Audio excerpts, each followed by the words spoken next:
Ketika kita membuat keputusan sendiri dalam hidup, pasti kita akan merasa lebih selaras. Dan mungkin perasaan selaras ini bisa diartikan bahagia atau merdeka atau damai gitu ya.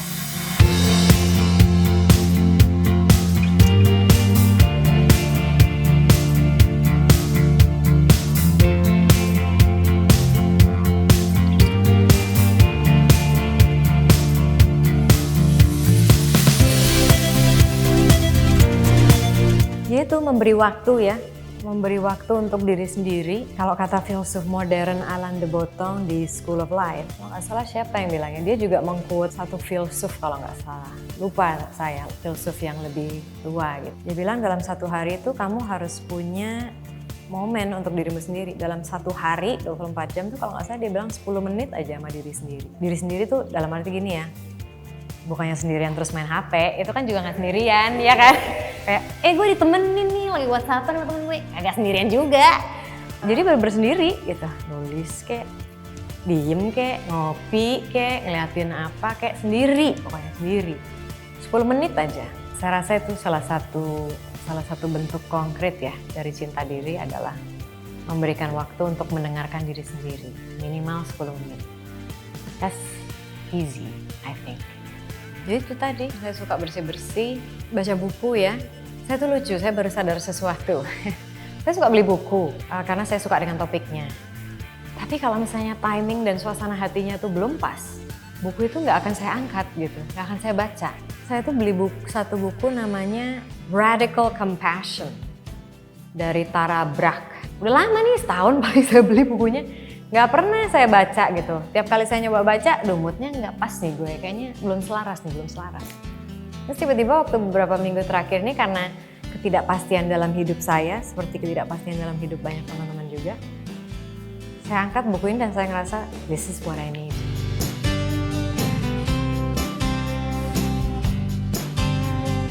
Merdeka itu kan definisinya banyak ya. Tapi yang jelas, kalau saya lihat kehidupan saya itu, saya menjalankan sesuatu yang saya cintai. Mungkin itu juga bisa diartikan merdeka ya, karena saya boleh memilih profesi yang saya cintai dan menjalankannya dengan cara saya sendiri tanpa harus diatur-atur oleh orang lain atau hal-hal eksternal. Mungkin itu bisa dikatakan merdeka. Saya kan cuma bisa bicara dari kacamata saya sendiri ya, yaitu tadi, dia bisa membuat keputusan sendiri gitu. Dalam arti sendiri itu bukannya dia juga nggak dengerin orang lain sama sekali gitu ya. Karena kan kita sebagai manusia hidup itu pasti ada pengaruh-pengaruh. Tugas kita lah untuk meramu semua itu, kemudian membuat keputusan sendiri. Ketika kita membuat keputusan sendiri dalam hidup, pasti kita akan merasa lebih selaras. Dan mungkin perasaan selaras ini bisa diartikan bahagia atau merdeka atau damai gitu ya. Jadi emang harus gitu sih. Sebetulnya saya percaya ya manusia itu sebetulnya punya kemampuan alami untuk tahu apa yang terbaik buat dia.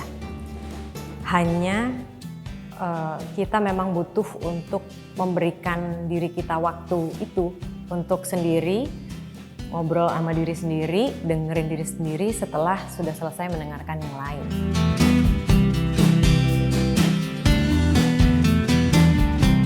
Kan kita juga punya kekuatan untuk memilih ya. Memang hidup itu akan selalu memberikan kita apapun gitu, tantangan atau bukan tantangan. Tapi pada akhirnya kitalah yang memutuskan. Misalnya kalau kita bicara mengenai lingkaran, kita bisa loh memilih lingkaran kita. Misalnya dari 10 gitu. Oh ternyata kalau dirasa-rasa kok ada beberapa yang mungkin kok nggak seneng ya kalau gue berkembang gitu. Itu memang kita harus sensitif ya dengan suara hati kita sendiri gitu. Saya juga ada dalam hidup beberapa orang yang akhirnya luruh dari lingkaran saya gitu ya. Biasanya ya karena kita mungkin semakin tambah umur, semakin dewasa dan mungkin kitanya berubah juga.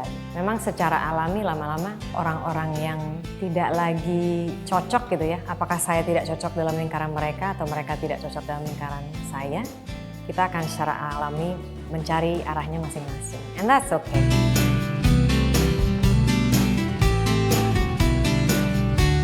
Tekanan itu kan akan selalu ada, nggak usah ngomong Indonesia.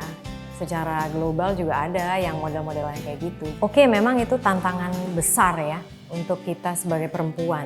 Memang tantangan itu real dan ada ketika kesempatan-kesempatan yang mestinya datang ke perempuan, kemudian karena satu dan lain hal diserobot. Apakah karena ada tanggapan, oh perempuan mah nggak lebih ini, nggak lebih itu, dan berbagai macam tanggapan yang sebetulnya tidak ada dasarnya atau tidak fakta ya. Tapi ya apa yang bisa kita lakukan hanya menantang stigma itu dengan aksi ya. Oh yes, tapi ya itu yang saya lakukan hanya saya hanya akan terus bekerja konsisten sebaik mungkin, tapi baik itu kan juga standar orang berbeda-beda ya. Sebaik mungkin yang saya bisa. Kalau memang kinerjanya kelihatan ya syukur. Kalau dianggap nggak kelihatan hanya karena saya terlihat ya saya perempuan dan terlihat kurang berbobot ya mau gimana gitu kan, orang bisa ngomong kan ya terserah gitu. Saya juga nggak bisa mengubah tanggapan mereka atau penilaian mereka. Yang saya bisa lakukan hanya ya konsisten bekerja.